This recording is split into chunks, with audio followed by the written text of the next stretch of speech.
So definitely the book would be about partners, and I think a lot of people obviously relate to that. And it's cathartic. Like you said, it's so powerful. And we recognize our patterns. And that's kind of where I am right now, where I'm recognizing and changing my patterns. Hey, everybody. I am so excited today because I'm in the studio with my first guest on the podcast ever, Kindra Murphy. She is here with us today to celebrate. We've got to celebrate these, milestones. And, it's like a weird milestone. It's like episode 63. I mean, I don't know why that's 63 since we first talked. And so, a lot has happened for me and a lot has happened for her since we talked the first time about men and dating and relationships. And so I wanted to bring her back on and have a second level conversation today about some of the new things that she's learned for herself and also with, relationships, whether it's men, whether you're bisexual, whether you're, whatever your preference is, it doesn't matter. It's all about choosing people that treat us well and going into partnership that serves us in the best way. How are you today, Kindra? I am doing so well. You caught me on a good day. Well, your hair looks good. Well, your mic looks good. We've put it Thanks. together. Now, you have been living with a roommate who I've loved some of your posts. And we'll post your Instagram, in all of our, social posts and on the show notes. But she's been sharing some relationship advice. Oh my goodness. At 84 years old with you. And Yes. I feel like she's kind of horrified what we put up with as women in this day and age. Absolutely. Cannot believe it. In fact, her health has deteriorated, or I would still have more of her because she's lovely, right? But just recently, in the midst of all of her pain, she just fell down the stairs recently. In the midst of that, I come into her room to see how she's doing, and she turns to me and goes, "Has that F face ever called you?" I'm like, "What? Do you want another Norco?" So yeah, she cannot believe the things that we go through and that some women put up with, which I've been guilty of myself. Right. And that's what you try to do is help women. Do you work with men too, or is it mainly women? I have. Yes, I love working with men. So you can give men some of the guidance that they might need as well to show up in their best way. I mean, Yes. That's what we want to do. I mean, I've had the learning curve since we spoke March. Literally, I did an interview with you the month COVID started. Oh my That's gosh, when I launched it was my right blog. before COVID, wasn't it? It was like right when it started. And Wow. then I did your podcast, I think, kind of in the middle of I COVID. loved that episode. It was such a raw episode. And what I've learned since then is that every time I've made a vision of who I want to spend the rest of my life with, I will go a particular period of time and then I'll start to lose my fortitude for that vision. And I'll think I'm lonely. I'll think I'm running out of time. Shiny objects will seem like God's will. There'll suddenly be synchronicities that he's the one, she's the one.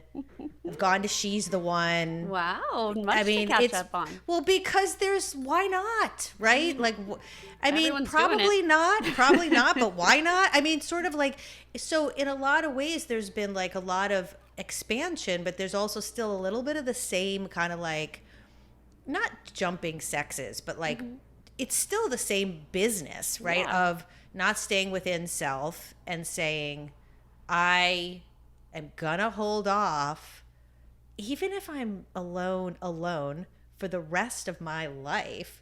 It's better than hole filling. Absolutely. That can be taken several ways. Several ways. So, several ways. How are you handling? You were out there dating during COVID, right? Yeah, my own love life. Excuse me. I have been handling it. I actually just recently am taking a little break. I noticed that my trauma was really being triggered in this last go around. So I've even taken a little step back from coaching because I'm like, I need some serious me time and some healing. And like, God, does the healing ever end? But yeah, dating during COVID was interesting. Uh, Met really great guys, but just no connection. And then I enjoyed the experience of having to go on a walk and having to get to know each other on a deeper level. It was like we were forced to before we could even Right. kiss and all of that, Mm-hmm. depending on who you Mm-hmm. are and your beliefs. But I enjoyed the process. It put everybody in a place of self discovery. So we were getting to know each other on a deeper level with other humans, which was nice for me. I love going deep. So I enjoyed dating during COVID, but nothing serious along the way. I have learned a lot Yeah. about myself along the I way. bet. I Yeah. bet. And thank you for bringing up the trauma piece Yeah. because that's an evolving process that we are going through, right? So we might I can say for myself, I'm nowhere near in the trauma as I was when I first explored the trauma for the first time 8 or 9 years ago. Mm-hmm, I'm mm-hmm. definitely evolved, but I still have that desire to go listen to like REO Speedwagon with my headphones on, like I'm a teenager on a beach blanket and fantasize about someone who might have just like reached out, like, I had this interesting epiphany I'm going to share. I connected with someone who's male, Mm-hmm. and I've known this person for a while, and it was just friendly. It was just like, hey, I haven't talked to you for a while. And then we had this great phone conversation, and I was suddenly like, why is this person and I not have had this great phone conversation before? Is This is this amazing. isn't the same work guy, right? No, From my no, podcast. Okay, okay. no, no, no, no, no, no, Okay, no. okay. This is, oh, well, see, there's my pattern. No, I mean, There was another, oh my just God. another No, guy. If this you is only just, knew how yeah. many have gone through. So we get sparked, right? Mm-hmm, mm-hmm. So but the difference is instead of being sparked and going into fantasy and then starting to like not focus on my business, because the irony is right now my business is doing better than ever. My relationship with my kids are better than ever. I bought a house. I feel good. I look, everything's going well. So then it's sort of like, oh, and then I find myself getting into this place of distraction and wonder and fantasy and consideration. And it's very teenage. It's kind of taking us back to like, I think I know for me, I kind of missed those innocent teenage years because of what happened, right? Absolutely. So I was able to realize that this person is part of a general group of people that I know. And I've had the same conversation with women friends where we've had a great phone conversation for the first time and had dinner. And I'm not listening to REO Speedwagon and pining for them. You know what I mean? So I was like, why is this person suddenly different? And I really had to look at that. And I'm like, I'm the objectifier. I'm So, the objectifier. and do you think that stems from trauma? Absolutely. Okay. What do you think? Yes, I think we keep attracting partners and that model the environment we were comfortable in, and I think even biologically, our body, it's like we need that. And it's a habit. Breaking the habit is hard, but the first step is recognizing it. So, The first step is recognizing it, because yeah. then when you get to the other side of it, it could be totally different than you think, and it could be a Yep. good thing. Mm-hmm. But the step I'm taking is, well, let me actually make this person a person among people. Then they have more of a shot of actually possibly being a potential partner. Mm-hmm. But I immediately put them in a place where then I can gradually chip away at whether I like them or not, to only then eventually move away from them, because that's just safer, right? Yep. Yeah, it is. I mean, and you're describing what most men do. Most men are, that's the mentality that I have recognized with a lot of men. And the reason I recognize it is because I did it too, where I would be like, okay, well, you're hitting this box, this box, but and I would gradually walk Move away from the away. situation. Yeah. And then if any sign of intimacy would show up, I'd be like, oh, see you later. Nice knowing you. See you later. Like, I don't know how to handle this, because there's Yeah. only one way to handle that. And the way to handle that is we don't tell anybody about that, because the intimacy was not done in a way that was healthy for us Properly. when we were children. Yep. Right? So Yep. how would we know how to do intimacy, right? Yeah. And then we pick people who probably can't bring us to that place, because we would rather stay in the broken cycle of lack of intimacy, because that's safer. Oh my God, we need help. Right? My poor therapist. That's why we're such good coaches, though, because It's true. It really oftentimes we can see it in other people better than we can see it in ourselves, and we can put that energy. We might not be able to help ourselves.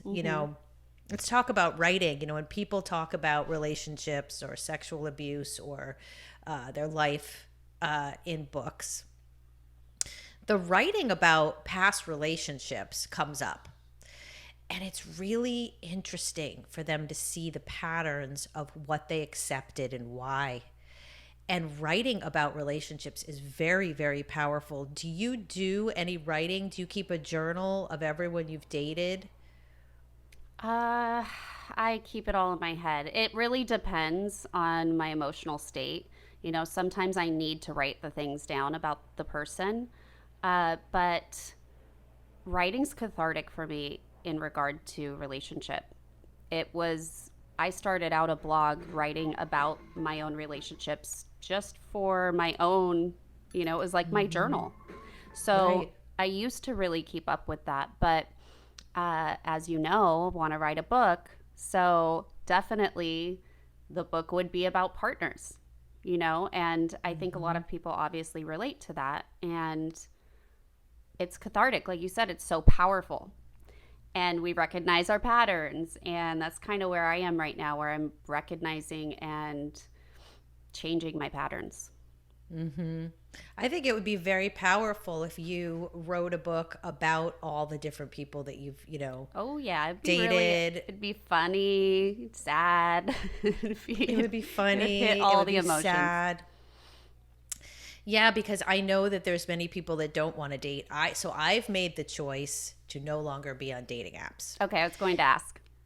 forever. Okay. And here's the thing. When someone says to me, well, just for today, I go, no, for I'm making an assertion based on gathered evidence. Now, Okay. you could tell me, okay, Kim, you Personal did it. gathered evidence. Personal statistical, environmental, and experiential evidence. Survey says dating apps and Kim are a no-go. and because in my heart, I firmly believe the way I'm going to meet that person, whenever that is going to be through work, adventure, Then a that's how shared you will. spiritual experience. That it 100%. There's something about the pattern that we were just discussing that the dating app triggers it. Oh, The it is so whole true. Ooh, I just got body deal. chills. It really is. If I really look back and I'm honest with myself, there has not been one relationship, even if it was a situationship or even just a date that I've gone on from a dating app that could have ended up being a healthy relationship for me. And I know it does work for a lot of people, but maybe considering your past and what you've been through and trauma and stuff, it's not good to go searching for something like that.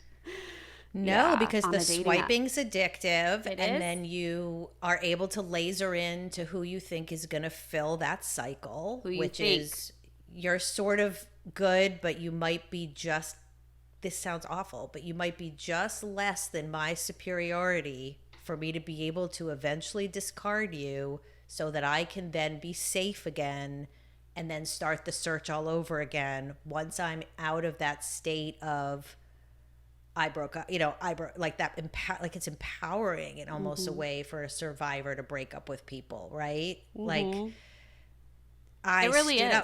I stood up for myself and claimed my worth. It's like you should have claimed your worth 9 months ago when you knew the person wasn't right. Yeah. Maybe. Who's really in power there? Yeah, like there's really. no power. It's false power. Yeah. Don't you think? Yeah, absolutely. So let's go back to the writing for a second. Yeah. I think it would be an interesting exercise for you to sit down and write about what you learned in terms of the relationships in COVID and be really honest even from your 84-year-old friend's point of view, where we've had the breakdown. I think it was Chris Rock. Someone just did a recent, was it Chris Rock? Somebody just did a great new comedy special and said that he can't even have intimacy. He can't even have not intimacy, but suspense with his wife anymore, because the minute he's left the house, he's already being texted, and then he's being texted the entire time he's out. And then when he comes home and she says, "So what did you do today?" He goes, "What do you mean? What did I do? You already know everything." And he's like, back in the day, my parents would leave the house. They would not see each other all day. They did not talk. They did not communicate. They did not text. They did not email. And they were perfectly fine at the end of a long day being like, how was your day? Yeah. They didn't stalk each other on social media. So this was in the last encounter that I had. This was a big issue for me because I prefer to not be in contact all the time, because I know that that's unhealthy for me. It may work for other people. I'm going to say 98% of the time, it's not healthy to be in contact with someone. That's codependent behavior, right? So, Totally. But for me personally, I know that doesn't work because I will fall into codependent behavior. So this last encounter, the guy was texting me every hour, and it felt so good. But yeah, now so I hear that and I go, every hour. But yeah, I get it. I know, but when you're really smitten, you're like, he likes me, all that garbage. But at one point, it clicked where I was like, okay, this isn't healthy, and I told him to pump the brakes, because he had told me when we first started dating that he's noticed a common theme with the women that he dates, that they all get mad at him at a certain point because he'll pull back. No, surprise, surprise, you're a man. Wow. So I said, okay, well, in that case, when that happens for you, please just let me know. I'm happy giving people space. I really love my alone time. As long as I know and it's communicated, I'm not going to be mad about it or take it personally. So when I told him to pump the brakes, I said, whoa. I now think that I understand why the women from your past have gotten so upset with you when you pull back. It's because you lay it on so thick. And I said, the moment that you stop texting me every hour, I'm going to have a heart attack, because it's an addiction. It's a dopamine hit. And you're waiting for it and you're looking at it. And then if he's not texting, you're looking at social media. Who did he like? Who did he? It's insanity. So I actually talked with someone recently, and they said that it saved their relationship to not text and call each other all day. To wait until the end of the day to have something to talk about with one another, especially if you live together. And I just think that's so important. That's one of the things when I am coaching women, I teach them that texting is for making plans. Texting is for a little I miss you. It's not for how's your day going? Did your boss give you this? La, la, la. It's none of that. Talk about that later. We don't have long conversations getting to know each other through text because it's a false intimacy. It's a false intimacy because you're not even seeing the person's face. You're not even gauging their mood. You don't even know. When people text me, how are you? I want to text back, and this is men and women. I want to text. I'd first want to text back something not very kind. I want to be like, "Why are you asking me on text? Do you really care? Like, because what am I going to write? Yeah, a paragraph people expect.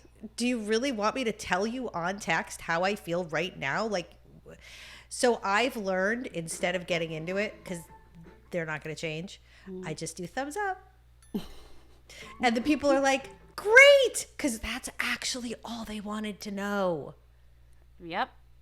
Because if they really care, they're calling you on the phone. It's true. They're making plans with you. They're going out of their way for you.